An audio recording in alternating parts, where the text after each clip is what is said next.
Fala galera, tudo bem com vocês? Um bom dia, uma boa tarde, uma boa noite. Gabriel aqui de novo. Vamos continuar então aqui nosso tópico 3 de lógica de programação e algoritmos. Peço de novo, prestem bastante atenção nessas aulas, façam anotações, façam exercícios, busca qualquer dúvida lá no grupo do Discord ou por fora, tá bom? Porque são assuntos mais densos e muito importantes para a jornada de vocês, ok? Outra coisa que eu vou falar aqui, gente, chegou muita mensagem no meu LinkedIn, tá um pouco difícil responder todo mundo, tá? Mas tenha calma que eu vou responder todo mundo, beleza? Tá chegando muita mensagem, se não te respondi ainda, me desculpa, mas logo logo eu vou responder geral, beleza? Então vamos lá.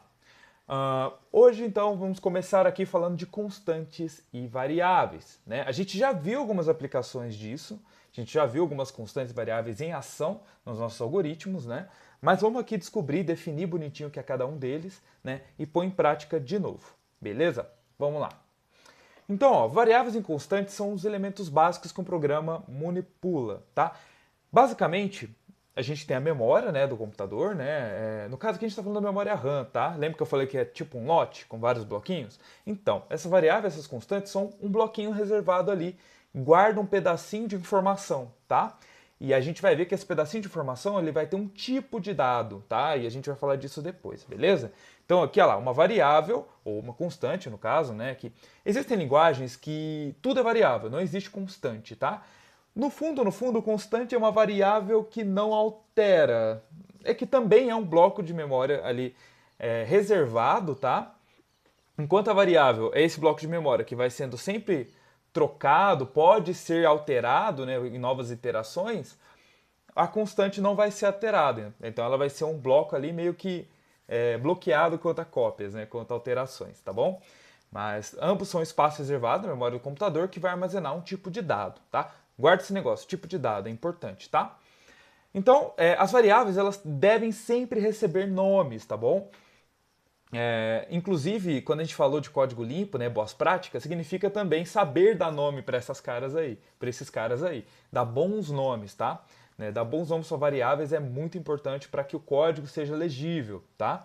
Mas é importante que a gente coloque o nome, por exemplo, iteração, ou, não, na verdade, preferência em inglês, tá? Não é muito bom colocar caracteres como C cedilha, til e caracteres diferentes nas nossas variáveis, tá? A gente coloca o nome lá, iterator, né? Alguma coisa assim, que vai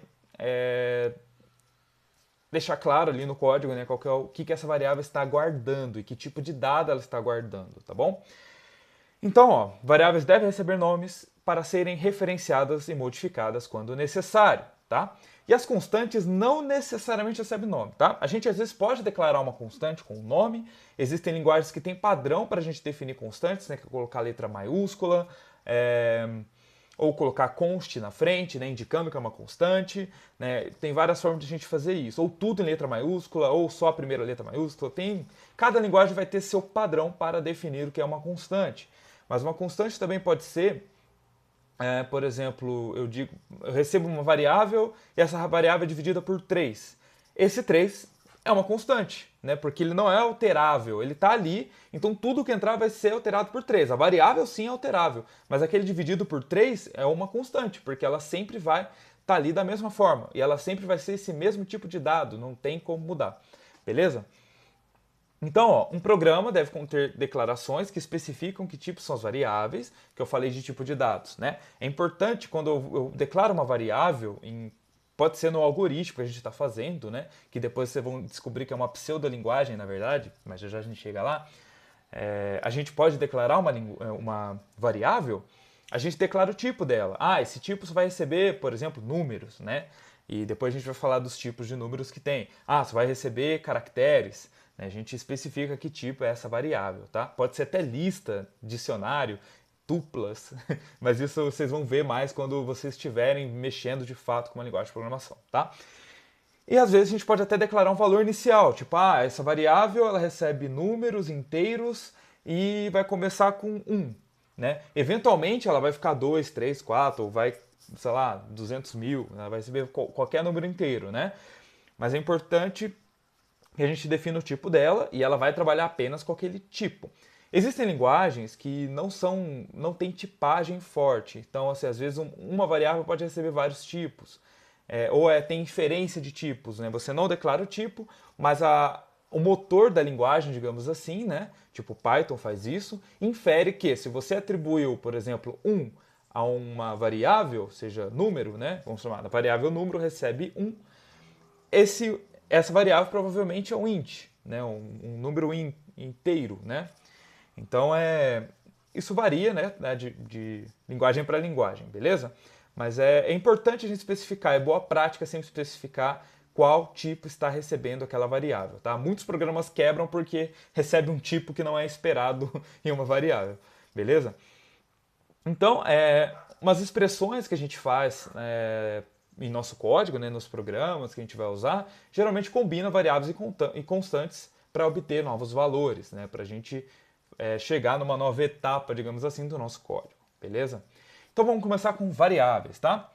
Então, a variável é uma representação simbólica de um elemento de um certo conjunto. Né? Cada variável corresponde a uma posição na memória, aquilo que eu falei. Você tem um lote ali da RAM, cada um vai ocupar um espacinho ali, tá? Cujo conteúdo pode ser alterado ao longo do tempo durante a execução do programa. Então, aquilo que eu falei, você define um tipo, por exemplo, íntegro, né? Números inteiros, né? Integer, né? E aí você pode alterar esse conteúdo, mas não o tipo de dado, tá? Alguns lugares pode, mas não é bom também não, tá? Mas vamos pensar assim que é melhor. Pensa que se eu tenho o integer, né, um número inteiro, eu posso alterar o conteúdo desde que ele seja um número inteiro, tá bom? Mas a variável tem esse potencial, esse poder de poder alterar ali o conteúdo ali dentro, tá? Então vamos lá. Embora uma variável possa assumir diferentes valores, ela só pode armazenar um valor a cada instante. Sim, né? Se eu quero armazenar mais valores, eu crio outras variáveis, né? Ao mesmo instante, no caso. Né? Então, por exemplo, esse 1 ele vai ter uma iteração, pode trocar para 2, e é só numa próxima iteração do código, né? Uma próxima volta, digamos assim, que esse 2 vai estar valendo. Né? Ele vai estar valendo aquele 1 até ele ser chamado novamente ou até ele ser alterado, tá? Isso é importante. Então, ó, aqui tem uns exemplos de variáveis, ó. Ali, por exemplo, eu tenho total igual a produto vezes quantidade. Então, ali eu tenho três variáveis, né, que pode ser qualquer coisa. Total pode ter um número e quantidade não ter nenhum. Eu posso ter... O total pode ser a variável que está recebendo ali produto vezes quantidade. Produto pode ser 5, quantidade pode ter 3. E aí o total é 15. Né? Então todos são variáveis e eu posso colocar qualquer número ali que eu vou ter essa operação acontecendo. Né? Então ali ó, a gente tem ali o tipo quadradinho, basicamente como se fosse... a memória RAM ali, né, guardando, né, uma variável chamada nome que recebe uma string José. A gente vai falar sobre string, tá? String é como se fosse um conjunto de caracteres, a gente vai entrar em tipos de dados logo logo, tá? Então recebendo ali um texto, né, entre aspas, que é chamado José, né, que é o conteúdo dessa variável, né? Então quando a gente chama só nome, a gente está chamando José. Tá vendo que tem esse sinal de igual ali? A gente vai ver depois que é um símbolo de atribuição, que a gente está atribuindo a essa variável o nome José, tá? E aí depois a gente tem outro espacinho ali que recebe a variável idade com 50, né? Então essa variável idade ela contém o valor, né, o número 50, tá? Então isso são variáveis. E eu posso alterar o nome? Posso alterar a idade? Posso, porque é uma variável. Beleza? Se fosse uma constante, eu não conseguiria alterar, mas como é uma variável, eu consigo alterar. Eu poderia colocar outro nome ali, Gabriel. Poderia colocar outra idade ali, sei lá, 30, né? Então eu posso mudar bastante coisa aí com variáveis, beleza? Constantes, né? Como eu falei, a constante é um determinado valor fixo que eu posso atribuir ou não um nome, né? Ela sempre vai ser literal, né?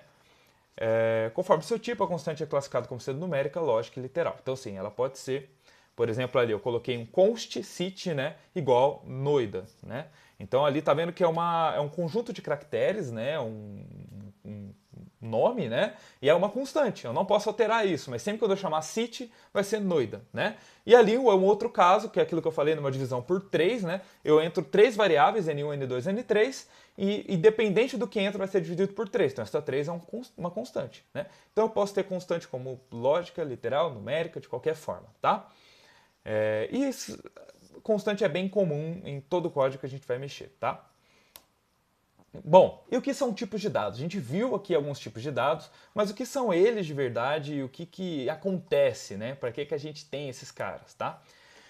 Então, bom, variável constante, a gente pode ter basicamente 4 categorias, né, tipos, né? Em cada categoria a gente tem alguns tipos de dados, tá? As numéricas, né, que são para armazenamento de números, né, e que a gente pode usar para fazer cálculos em geral, né? Então a gente tem ali, eu coloquei o int, float, double, long e tem outros tipos. Cada linguagem de programação vai ter uma nomenclatura para cada coisa, tá? Então, ó, vou pegar o texto aqui e depois eu explico direitinho o que é cada uma dessas coisas, né?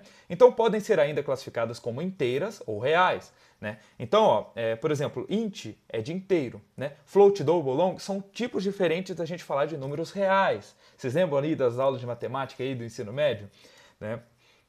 Então, inteiros, aqui na programação, são os números tanto negativos quanto positivos que não tem ponto. São os números inteiros, né? Não são quebrados. Né? E os números reais são os números que podem ser quebrados, né? São números que podem ter dízimas periódicas, enfim. Né? Então, ó, as variáveis do tipo inteiro são de armazenamento para números inteiros e as reais são para armazenamento de números que possuam casas decimais, beleza? Então, ó, int é basicamente toda a linguagem que armazena o número inteiro, tá?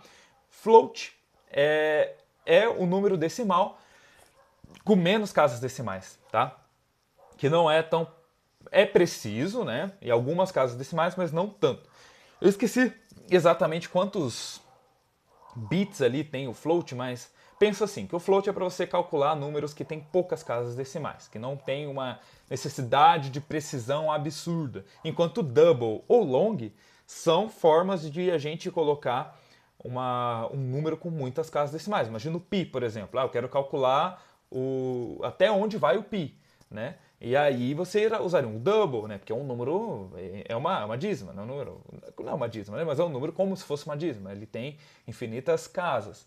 Então, assim, o double não é infinito, mas ele é longo. Então ele vai permitir, o double e o long é quase a mesma coisa. Eles vão permitir que a gente tenha bastante casas decimais, para que a gente tenha uma precisão absoluta, né? Absurda, né? Não absoluta, tá? Mas, enfim, então é basicamente isso. Int para números inteiros, float para números com poucas casas decimais, double long para números com muitas casas decimais. Beleza? E a gente tem caracteres, tá? São variáveis que armazenam apenas um caractere, tá? Toda coisa assim de caractere e alfanumérico que a gente coloca em programação ou nos nossos algoritmos, nossas pseudolinguagens, a gente vai colocar aspas para denotar que é um caractere ou que é um texto alfanumérico, tá? Ou texto até alfabético, mas é importante que a gente defina, porque assim, por exemplo, entre aspas 2, né? Um caractere de 2 não é a mesma coisa de um 2 sem aspas. Né? Ele é a representação em caractere do 2, não é o 2 que vai fazer conta. Então, se eu fazer 2 entre aspas vezes 2 sem nada, o código vai quebrar. Tá? Vai ter que ser 2 normal, 2 sozinho, né? Vezes 2 sozinho, que daí ele reconhece. Isso é um int vezes um int. Né? Mas se eu falar que, por exemplo, pi é 3.14, né, entre aspas, e tentar multiplicar alguma coisa, não vai dar, porque você está tentando multiplicar tipos de dados diferentes. Tá? E vocês vão ver bem quando vocês forem mexer ali com linguagem de programação, provavelmente vocês vão fazer bastante teste desse tipo, né? De ver o que acontece se eu faço operações com tipos de dados diferentes, o que dá e etc. Beleza?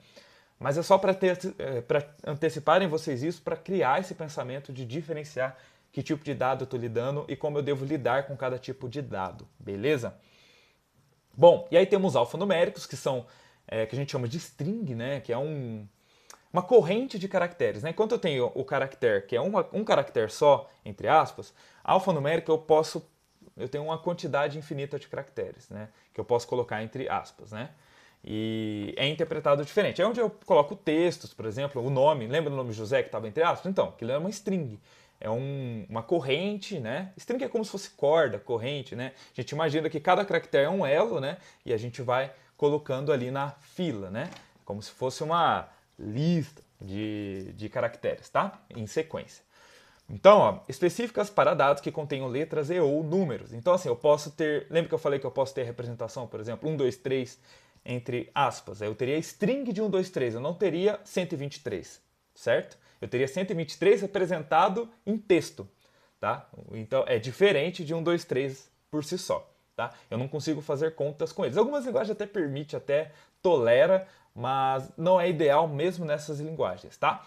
Mas a ideia aqui é que aqui eu tenho um conjunto de dados alfanumérico, entre aspas, e o outro eu tenho o número em si, tá? Então, pode em determinados momentos conter somente dados numéricos ou somente literais. Por exemplo, quando você coloca uma senha em números no banco, provavelmente ela é uma string, né? Ela não é a representação numérica, tipo, 1 milhão, 3, blá, blá, blá. Não, ela é uma string, certo? Se usado somente para armazenamento de números, não poderá ser utilizado para operações matemáticas, que eu estava te falando, que eu estava dizendo a vocês, beleza? E lógicas armazenam somente dados lógicos, que só pode ser verdadeiro ou falso, tá? Que é o bool, né? Que a gente chama de bool ou booleano, boolean, que vem do inventor desse sistema, né?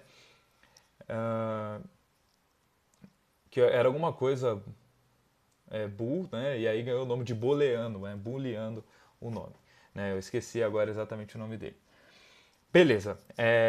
Então, as ordens são verdadeiro ou falso. Se faltou um aqui que é o nulo, né? Mas que isso varia de linguagem para linguagem também, como é representado o valor nulo, né? Mas basicamente a gente pode também fazer variáveis esperarem, né? Por exemplo, um inteiro ou nulo, né? A gente coloca geralmente uma interrogação em frente do int, tipo, ó, pode ser um int ou pode ser nada. Basicamente é isso, tá? Mas o nulo funciona diferente, tem um undefined também, e isso varia de linguagem para linguagem, por isso que não está aqui. Estou falando dos 4 tipos que você geralmente vai encontrar em toda a linguagem e também nas nossas pseudolinguagens e algoritmos, etc. Beleza? Vamos lá. Então aqui eu coloquei alguns exemplos dos tipos de dados, né? Da declaração da variável e o tipo ali do lado, né? Veja ali que eu tenho 2 tipos, o primeiro é em Dart, esse daqui, de cima é de Dart e o de baixo é de Python, tá? Repara que ali eu defini o tipo, ó, é uma string, eu coloquei o nome da variável, que é um text, que está recebendo, né? Ó, vamos pensar isso já desde agora. Igual na programação, em qualquer linguagem de programação, ou até em algumas pseudolinguagens, ela representa uma atribuição. Eu estou atribuindo àquela variável um valor, não é igualdade, tá? E se a gente quiser expressar a igualdade, geralmente é 2 iguais ou 3 iguais, tá? Mas a gente tem um outro símbolo também para expressar isso que a gente já vai ver já já, tá bom? Então, ó, text recebe this is a string 1, 2, 3. Repara que ali tem 1, 2, 3 também, o número, que é aquilo que eu estava falando. Isso aqui não é o 123, mas sim uma representação textual deste número, que não é a mesma coisa, tá? Então eu estou falando, eu sou uma string 1, 2, 3. Beleza. Ele pode receber tanto letras, quanto números, quanto acento, quanto qualquer coisa. E geralmente é sempre representado entre aspas, tá bom? Para dizer que é uma representação textual, tá bom? E a gente tem ali um tipo int, integer, né? Eu só coloquei por extenso na frente, que recebe 22, que é um número inteiro. E é só isso, tá? E aí tem um double, que eu coloquei o nome de precise, porque permite várias casas decimais. Aí eu coloquei o pi aí até, sei lá, a 20ª casa, tá? Mas acho que ele cabe mais que isso. E aí embaixo eu coloquei o bool, né, que é o tipo true ou false, né, que a gente falou lógico lá atrás, que eu coloquei o nome boolean, que recebe true, né? E ali eu tenho os exemplos em Python, por exemplo, de caractere, né, que é o A recebendo A, só um caractere, então ele é um tipo char, né, ele não é um tipo string. Ele pode ser um tipo string também, tá? Mas como o Python tem um negócio que a gente chama de inferência de tipo, que você não define o tipo da variável, mas dependendo do conteúdo da variável, ele vai inferir um tipo. Então, se você colocou apenas um caractere, ele vai inferir como char. Se você colocou mais que um caractere, ele vai inferir como string, beleza? Então, eu tenho um number, que eu coloquei um inteiro, né, 12, um decimal, que recebeu 12.3, que provavelmente vai ser um float, um double, que eu coloquei vários números, que provavelmente vai ser um double, por causa de tanto de casas decimais, uma string, que está ali na or never, e um boolean, que recebe true. Repara uma coisa assim, que é a diferença entre linguagens, né? Enquanto uma eu tenho que declarar o tipo e colocar a variável, outra eu posso só colocar a variável. O true ali em um, ele reconhece com tudo com letra minúscula, outro eu tenho que colocar uma letra maiúscula. Já vamos se adaptando que assim, a diferença entre linguagem de programação não é algo tão absurdo assim. Muda uma coisa ou outra em sua sintaxe, em sua semântica, né? Mas nada demais, né? E os dois são bem compreensíveis, tá? E, como está dizendo, em algoritmos ou em código de pseudolinguagens, né, a gente também tem que definir o tipo de dado, né, ou entender, pelo menos, ou inferir o tipo de dado da nossa variável ou constante, beleza? Outra coisa que é aquilo que eu estava comentando, que esse sinal de igual, ele é atribuição. ele não é um sinal de igualdade, né? E nos nossos algoritmos que a gente está fazendo ali, nas nossas pseudolinguagens, que a gente está criando ali alguns sistemas, alguns programas, né? A gente vai usar a setinha para o lado, tá? Aqui no computador eu estou usando o sinal de menor e um tracinho, tá? Mas assim, imagina que é uma setinha. No caderno, vocês vão fazer no caderno, pode dizer uma setinha mesmo, tá?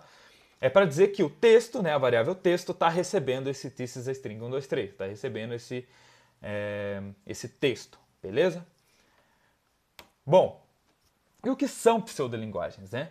Basicamente, a gente já mexeu bastante ali com aqueles algoritmos, a gente colocou lá início, fim e alguns passos para fazer. Aquilo já era uma pseudolinguagem, tá? Ou algo muito parecido, com pequenos ajustes, poderia ser uma pseudolinguagem que a gente chama de Portugal, tá? Que é uma linguagem que a gente usa para fins educacionais, ela não é uma linguagem de fato profissional, né? Existe até alguns tipos de Portugal aí que dá para você criar programas com eles, né?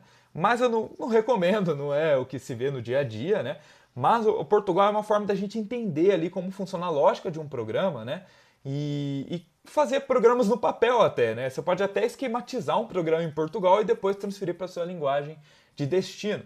Mas o legal do Portugal é a gente entender como funciona essas estruturas de programação, estruturas lógicas de decisão, de repetição e entender qual vai ser, por exemplo, a saída de algum programa, tá? Então, pseudolinguagens é isso, são linguagens que não são linguagens de verdade, são profissionais que vão gerar programas, mas elas ajudam o raciocínio na construção de programas e ela pode ser feita no papel, por exemplo. Até linguagem de verdade você consegue trazer para o papel. Né? Python, por exemplo, é uma linguagem muito tranquila de você criar programas no papel. Né? E depois você transfere ali, compila e vê se dá certo. Mas basicamente é isso. Né? Então, ó, a gente tem aqui ali Portugal e Python. O exato mesmo programa em Portugal e em Python. Tá? Opa, aqui fica invertido para vocês. Né? Em Portugal e em Python. Beleza? Então, ó, olha aí que da hora. Então, ó, lembra que a gente está fazendo de início, fim e os passos, né? E evidenciar, o ler, exibir, enquanto, faça, né? Tá tudo aqui. Ó, por que tem isso? São palavras reservadas do Portugal. Né? E repara que em Python a gente tem a mesma coisa. Em Python a gente tem ali, por exemplo, int input, que é tipo ler, né? Esse int está convertendo o conteúdo do ler, né, para inteiro, para que possa ser utilizado depois numa conta matemática. Né? Lembra que eu falei de tipos, né? Tá vendo que ali eu estou atribuindo, né, no Portugal, eu estou atribuindo aqui o 0 ao S, né? E ali no Python eu estou atribuindo também o 0 ao S, com o sinal de igual, né? Eu estou atribuindo 1 ao I, que também é o que acontece em Python, né? E aí o enquanto faça é traduzido para o while e dois pontos, né? O while é enquanto em inglês, né? E o dois pontos é como se fosse o faça aqui do Python, tá? E então ali depois eu tenho um ler x, né? Então vai ler o conteúdo de x. Então ali eu criei uma variável x que vai receber de novo o int, né? Que converte o que for colocado no input para inteiro, para que possa ser usado em uma operação matemática. O input, que é como se fosse a leitura do que você vai entrar, né? E aí digite x, né? Que ele vai receber esse x, né? E aí depois eu faço a conta com esse S, né? Então, olha lá, S recebe aqui no Portugal, né? S recebe S mais X e I recebe I mais 1. E aí aqui eu estou fazendo a mesma coisa. S recebe S mais X, I recebe I mais 1. E no fim, né? Ali tem o fim do enquanto, né? Ele termina o enquanto, né? O Python reconhece o fim com apenas a quebra da sua tabulação. Observe aqui que no while, que no while tem um tracinho ali do lado dele, né? Que para no print. Né? Isso é o que basta para o Python reconhecer que acabou aquele bloco lógico, aquele bloco de código. Né? Então ele reconhece que ali acabou o while. Enquanto no Portugal... Opa, eu estou sempre confundindo aqui porque fica invertido para mim. Enquanto no Portugal, você tem que colocar, indicar que é o fim do enquanto, tá? E aí, exibir soma mais S, né? Soma e vírgula S, né? Então vai exibir soma e o resultado, né? E ali eu tenho print, né? Que é a mesma coisa de exibir, né? Print é imprimir, né? Soma e S, tá? E aqui eu tenho fim, no Python não preciso, tá? Vocês entenderam o que esse código está fazendo? Vocês têm algum bom palpite? Bom, pensa aí um pouquinho. Coloquem no papel, tenta raciocinar. Pode, eu acho até ideal vocês escreverem o Portugal assim no papel e ir, por exemplo, simulando. Ah, se eu colocar tal valor no n, o que vai acontecer? Né? Ah, enquanto... Ah, eu esqueci de falar de uma coisa muito importante, vocês vão precisar para isso. Né? Ah lá, repara que o enquanto ele tem uma condição, que é i menor ou igual a n. Ou seja, quando eu coloco n lá em cima, eu estou definindo a quantidade de vezes que esse código vai repetir. Né? Então, por quê?